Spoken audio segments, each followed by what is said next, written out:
বিসমিল্লাহির রহমানির রহিম। আলহামদুলিল্লাহ, সমস্ত প্রশংসা মহান আল্লাহ পাকের, যিনি আমাদের আদি পিতাকে পুতুল রূপে সৃজন করে তার নিজ ভাণ্ড থেকে আত্মা দিয়েছিলেন। আদি পিতা সেই আত্মা পেয়ে আত্মায় আত্মবান হয়ে মহারবের প্রশংসায় বলে উঠেছিল আলহামদুলিল্লাহ। তাই আমরা সেই অনাদিকালে সেই পিতারই মতো আকার সুরতের মানুষ হতে পেরে যার যার নিজ নিজ আকার সুরতের দিকে লক্ষ্য করে একবার বলে উঠি আলহামদুলিল্লাহ। আলহামদুলিল্লাহ।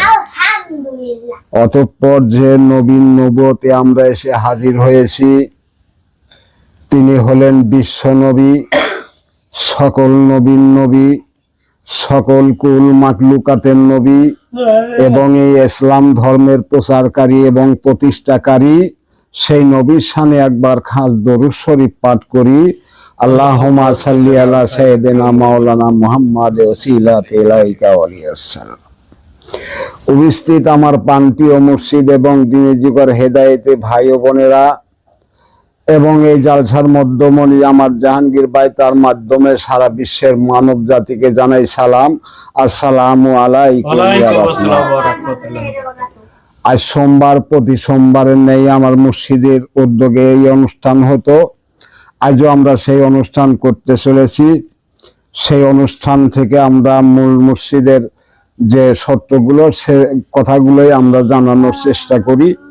এর ভিতরেও যদি ভুল ভ্রান্তি হয়ে থাকে আমার মহামালিকের কাছে ক্ষমা চেয়ে নিচ্ছি। সেটা হলো, আমরা এই বিশ্বে জন্ম নিয়ে দেখতেছি অনেক রকম ধর্ম নিয়ে সবাইছে, কেউ সুন্নি, কেউ শিয়া, কেউ অমক, কেউ তমক। কিন্তু আল্লাহ পাকের মূল কোরআন যেটা বলল, পৃথিবীর লোক সেটা আজও পর্যন্ত মানতেছে না। যেমন কোরআন বলতেছে, আমার তরফের প্রতিনিধি পাঠাইছি এবং আমার তরফের খলিফা নিয়োজিত করেছি, ওখান থেকে তোমাদের হেদায়েত গ্রহণ করতে হবে। আর সেই হেদায়েতের ভিতরে থাকবি দিন, রব, সুরত, সালাত, শিও, কেবলা। এভাবে তোমাকে অঙ্গ প্রত্যঙ্গ সব কিছু গঠন করে দিয়ে তারপরে তোমাকে হেদায়েতের রাস্তায় ছাড়িয়ে দেওয়া হবে। তারপরে সেখান থেকে সেই ধর্ম পালন করে সেই ধর্মের ইবাদত কি আসে সেটা তোমাকে লক্ষ্য করতে হবে। দান করলেই জান্নাতে যাওয়া যায়। আবার আর এক সময় করতেছে নামাজ পড়া লাগে, এই নামাজটাই হলো জান্নাতের চাবি। এই নামাজ পড়লে পরেই সব কিছু ওকে, আর কোনো কিছুই দরকার পড়বে না। ওই নামাজটা থাকলে জান্নাত খুলে ফেলা দেওয়া যাবে, তাছাড়া খোলার শক্তি নাই। শুধু নামাজ পড়লেই হবে। মিথ্যা সত্য না করলে কি আর দুনিয়ায় বেঁচে থাকা যাবে? মিথ্যা বললো তো আগে তওবা টবা পড়ো। আজও পর্যন্ত তওবাটা যে পড়াবে কে, তওবাকারী কে, এই তওবা দিতে পারে কে, আজও পর্যন্ত কেউ সেই জানা চেনায় গেল না। আদম নূর এখানে প্রকাশ হয়েছিল পোতাজিয়া গ্রামে। খৈমের বেটা আমির আলী, উনি একমাত্র আদম নূরই দাবি করেছিল। আর উনি বলেছিল সেই আল্লাহর তরফের প্রতিনিধি আমি হয়েছি, আমি হেদায়েত দিতে পারি, তোমরা সেই হেদায়েত গ্রহণ করো। তাই উনি ডাক দিল, আমরা সে ডাকে সাড়া দিয়ে সে ধর্ম নিলাম। আজ আমরা সে ধর্মে এসে সেখান থেকে আমরা কিছু আয়াত কালাম তার কাছ থেকে নিয়ে আমরা অনেক পণ্ডিত সেজে বসে আছি, আর তার আঙিনায় আমাদের আশা লাগে না। এটাই তো আমরা ধর্ম পালন করতেছি এখন বর্তমানের যারা হেদায়েত নিয়েছি এ দুনিয়াত। এরকমই তো চলছে, কিন্তু এটা তো চলার কথা ছিল না। আদম নূর যখন তোমাকে ধর্ম দিয়েছিল, সমস্ত কিছু তোমাকে বুঝায় বলেছিল যে তোমরা আমার কাছে কি নিতে এসেছো। আমরা বলেছিলাম, বাবা আমরা তো দুনিয়ার জীবন পাইছি খেলনা জীবনে, জীবন কখন যেন ধ্বংস হয়ে যায়। তাই আমাদের একটা চিরস্থায়ী জীবন দাও, যে জীবন সেই কাল কিয়ামতে সেই আল্লাহর কাছে নিয়ে খাড়া করা যায়, সেই জীবন আমাকে দাও। তাই তো আমাকে সেই জীবন ধরায় দিল। আর সেই জীবনের যে হুকুমত গুলো আমাদের পার রাখলো, আমাদের সেগুলোকেই বাস্তবায়ন করার কথা ছিল। কিন্তু আমরা সেটা না করে আমরা অনেক অনেক কেতাবাদি পড়তেছি, যে কথা আদম নূর নিষেধ করলো সে কথাটাই আমরা আজও পর্যন্ত সামনে নিয়ে বেড়াতেছি। কোন যুক্তি তর্কের ধর্ম না এটা, এটা নিজেকে নিজে তৈরি করার ধর্ম। এখানে কেউ দায় থাকবে না, আমি কাকু দায় করব না। আমি সকল কিছু বুঝি, যেহেতু সকল কিছু আমার ভিতরে নিক্ষেপ করা আছে, আমার বাইরে তো কোনো কিছু খোঁজা লাগে না, তাহলে আমি বাইরে খুঁজবো কেন? আমার মুর্শিদটা একটা নূরের পার দাঁড় করায় ছুঁয়ে গেছে, একটা ধর্মের পার দাঁড় করা ছুঁয়ে গেছে, সমস্ত কিছু বাতিল করে দিয়েছে। ওদের কোনো হুকুম হাকাম নেওয়া যাবে না, ওদেরকে পবিত্র করা যাবে, এটাই তোমাদেরকে বলেছিল। ওদেরকে ফালায়াও দেওয়া যাবে না, যেহেতু তোমার অঙ্গে প্রত্যঙ্গে আছে তারা, তাদের সহযোগিতায় তুমি চলো। ওগুলো তো নাপাকি জিনিস, ওইগুলোকেই তো পাক করতে হবে, ওটাকেই পবিত্র করতে হবে, এটাই তো আমাদের ধর্ম ছিল। আমরা সেদিকে লক্ষ্য না করে আমরা নিজেরা কেউ করে 2 টাকা 2 সিকি কামাই করে খাবো, বড় বড় বক্তব্য নিতে সারবো, মানুষ আমাদের লাইভ দিলে আমরা কোটি কোটি টাকা ইনকাম করব। ওগুলো ভুল ধারণা।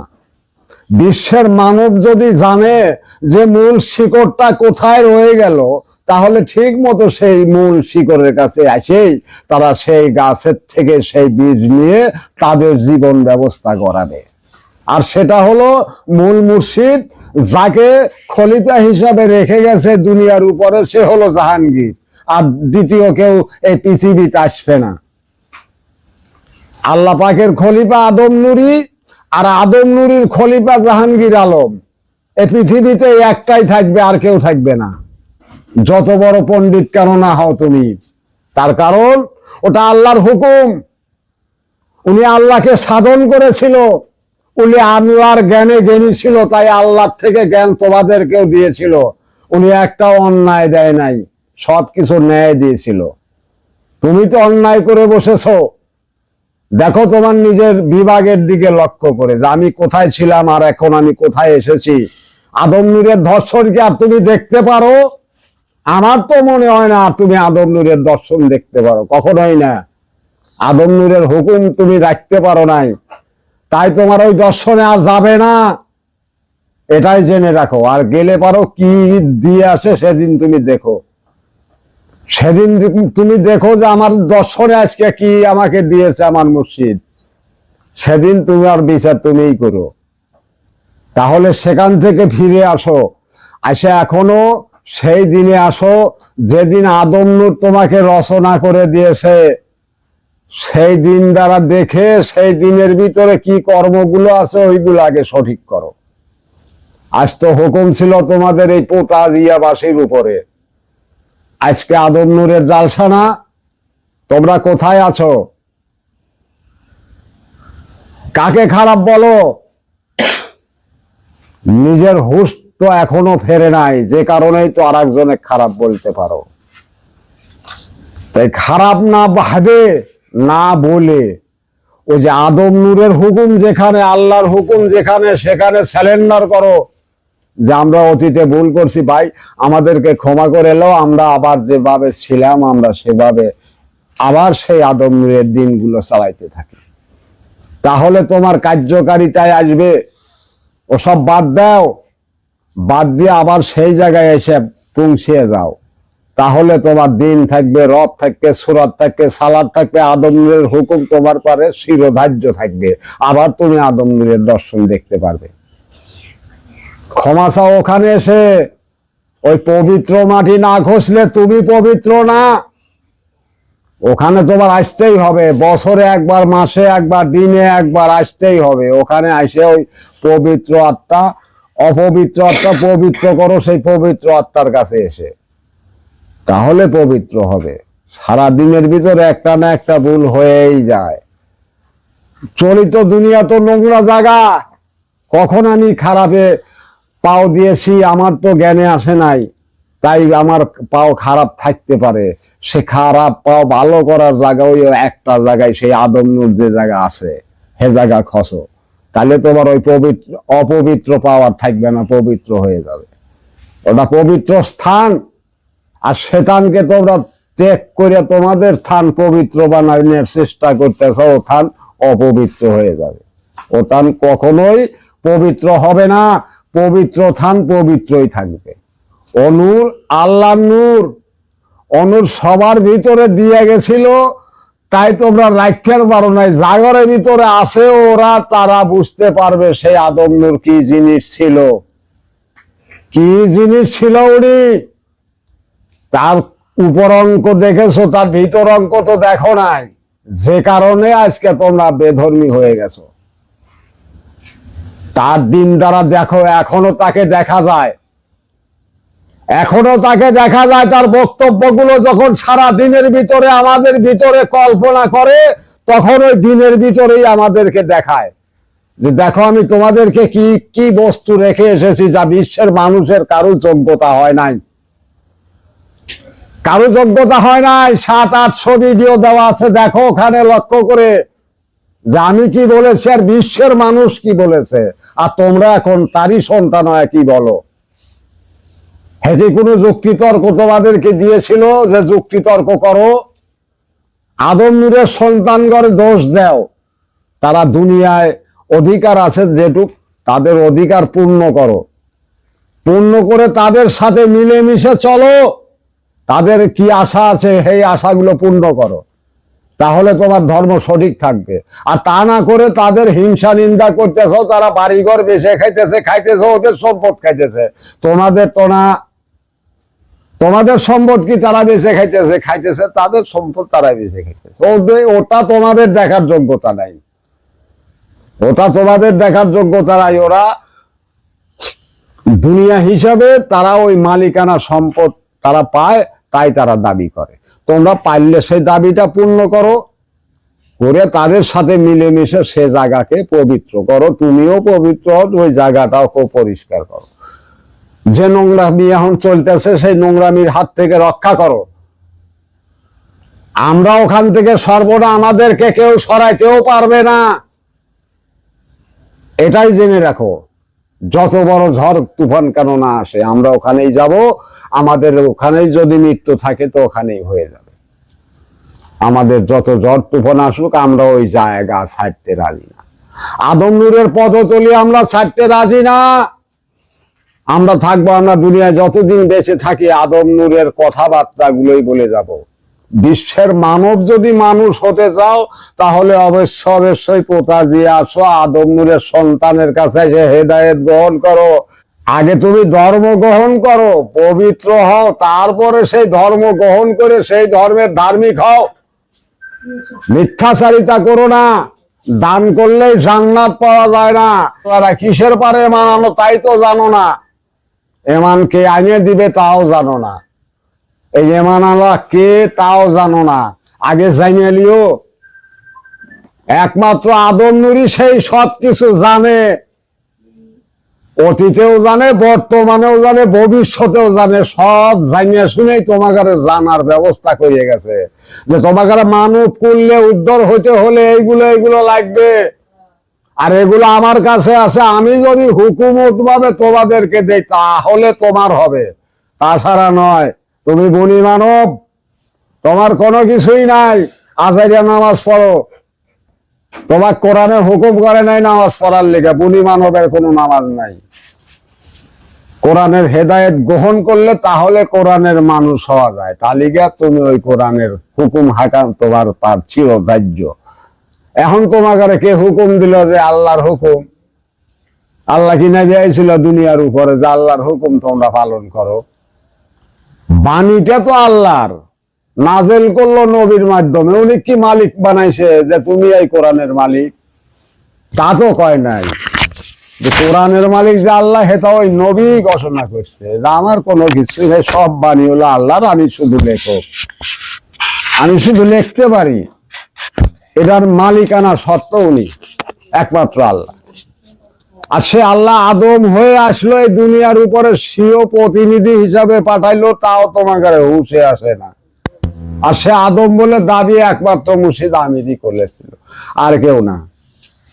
অতীতের নবী রাসূল তো গেল গেল, এই নবী যাওয়ার পরও তো 1400-1500 বছর গেল, কেউ তো কইলে না যে আমি আদম হইলাম। আদমের যে মাটির মানুষ বানাও, আদমের ওই তোমার বান্ড যে গড়াইছিল তখন তোমার মার ভিতরে কয় ডালি মাটি দিছিল? তুমি যে মাটির মানুষ বলে দাবি করো, আমরা মাটির মানব, আমরা আদম সুরতি। তুমি তো আদম সুরতি না, সুরতি তো একজনই ছিল, হে তো আদম নুরি খৈনির বেটা ছিল। উনি দাবি করলো যে আমি সেই আদম নূর হাসিল করেছি, আমি সেই আল্লাহর নূর, আল্লাহর প্রতিনিধি, আর কেউ না।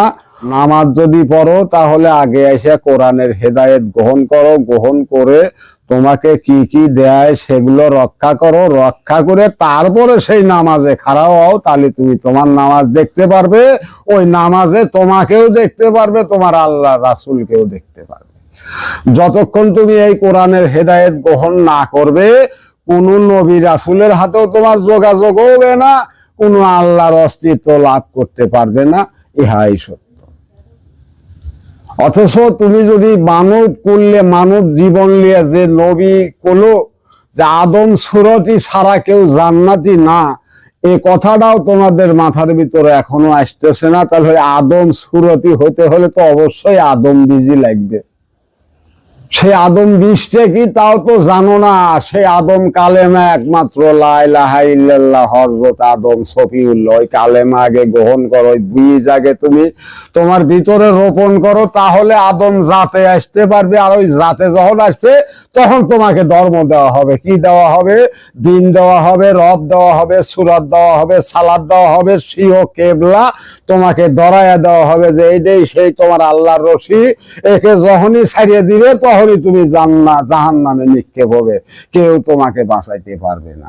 আর যতক্ষণ তুমি ধর্ম গ্রহণ না করে নামাজ পড়বে, ওই নামাজ তোমার ওই দেহাদেহি নামাজ, ওই ভালোবাসার নামাজ, আর মানুষের কাছে বড় সাজার নামাজই হবে, তাছাড়া আল্লাহর কোনো নামাজ হবে না, আল্লাহর কোনো অস্তিত্বে তুমি ঢুকতেও পারবে না, আল্লাহর কোনো ওই কাগজ কলমের ভিতরে তোমার বলে কোনো পরিচয়ও তুমি দিতে পারবে না। আল্লাহর কাগজ কলমের ভিতর ঢুকতে নিলি ওই আদম পরিচয় দিয়েই ঢোকা লাগবে, আর সেই জান্নাত ওই আদম সুরতি হওয়া লাগবে, তাছাড়া কে হয় সেই জান্নাতে যাইতে পারবে না। জান্নাতে একমাত্র সেই আদমের লেগেই তৈরি করা হয়েছে, আর কারো লেগেই না। কোন গরু ছাগলের লেগে জান্নাত তৈরি করা হয় নাই, আদমের লেগে করা হয়েছে। কোরআনটা ভালো করে দেখো। সেই আদম সুরতি হতে হলে আগে কোরআনের হেদায়েত গ্রহণ করা লাগবে, সেটাও পোতাজিয়া এসে সেই খৈমির বেটা যে জাহাঙ্গীর আলম থুয়ে গেছে, সেই জাহাঙ্গীর আলমের কাছে সেই ধর্ম এখন বর্তমান জল জল করতেছে। যদি লাগে মানুষ সুরত বাঁচানোর চেষ্টা করো, তাহলে অবশ্যই এখানে আসো, আসে সেই ধর্ম গ্রহণ করো, আর গ্রহণ করে দেখো সেই ধর্মের ভিতরে কি আছে, আর তুমি তোমাকে দেখতে পারো কি না। আর যতক্ষণ তুমি না করবে এতক্ষণ কোনো কিছুই দেখবে না, কোনো কিছুই বুঝবে না। তোমার ভিতরে অসংখ্য অসংখ্য আত্মা আছে, অসংখ্য অসংখ্য জ্ঞান এনে সামনে দাঁড় করাবে, ওকে ভেদও করতে পারবে না, তুমি সেই ভালো জায়গায়ও আসতে পারবে না। আর যতক্ষণ তুমি ভালো জায়গায় না আসতে পারবে ততক্ষণ তুমি ভালো বের পাইবে না। ভালো যদি না হবে ভেবে তো ওই খারাপ মানুষের লেগে কোনো নামাজ রোজা হজ জাকাত যত কিছুই করো না কেন, ওই দুনিয়ার লোকই দেখবে, আর ওই জান্নাতের কেহই তোমার ওইগুলো দেখবে না। তো অবশ্যই যদি মানুষ করলে যেতে হয়, তাহলে আবার সেই পোতাজিয়া গ্রামের কথাই বলছি। সেই পোতাজিয়া গ্রামে সেই জাহাঙ্গীর আলমের কাছে সেই ধর্ম আছে, সেই আখেরাতের ধর্ম, সেই জান্নাতি জীবন। সেই জীবন যদি কারো নেওয়ার ইচ্ছুক থাকে তো অবশ্যই সব কিছু ত্যাগ করে সে জায়গায় আসে সেই ধর্ম গ্রহণ করে দেখোতে আমরা সেই মিথ্যাই বলি না সত্য বলতেছি। তুমি তোমাকে দেখতে পারো নাকি তোমার নবী রাসূলকেই দেখতে পারো? যখন না পারো তখন আমাদেরকে বলো, ভাই তোমরা না এত কিছু কইছো, আমি তো কোনো কিছুই দেখি না, তখন আমাদের ভুলগুলা ধরতে পারবে। যতক্ষণ তুমি এই হেদায়েত গ্রহণ না করবে, আমরা যে কি বলতেছি এইগুলো তোমার মাথার ভিতরে খুব একটা যাবে না, কারণ তোমাদের ওই কানের ভিতরে শীষে ডালাই করা আছে। এই মৌলবীরা তোমাগারে যে সব আয়াত কালাম উল্টো পাল্টা কয়া কয়া তোমাগারে শীষে ডালাই করছে, এই আদম নূরের সত্য কথাগুলো তোমাদের ভিতরে ঢুকতেছে না, যে কারণেই তোমরা এখনো সেই নোংরাই রয়ে গেছো। এখনো পবিত্র হও, পবিত্র হয়ে সেই পবিত্র জীবন ব্যবস্থা নিয়ে সেই আল্লাহর জান্নাতে ফিরে যাও, এই আশা রেখেই আজকের বলা বক্তব্য এখানেই সমাপ্তি করছি। পরিশেষে চন্দ্রনুরী মোসাম্মদ জিনওয়ারা আমিরে আদম নুরির মহরত হয়ে আখেরাতে পৌঁছাইতে পারি এই আশা রেখে আজকের বলা বক্তব্য এখানেই সমাপ্ত করছি। সুবহানাল্লাহি বিহামদিহি, সুবহানাল্লাহ আলিউল আযীম। সবার প্রতি আমার সালাম, আসসালামু আলাইকুম।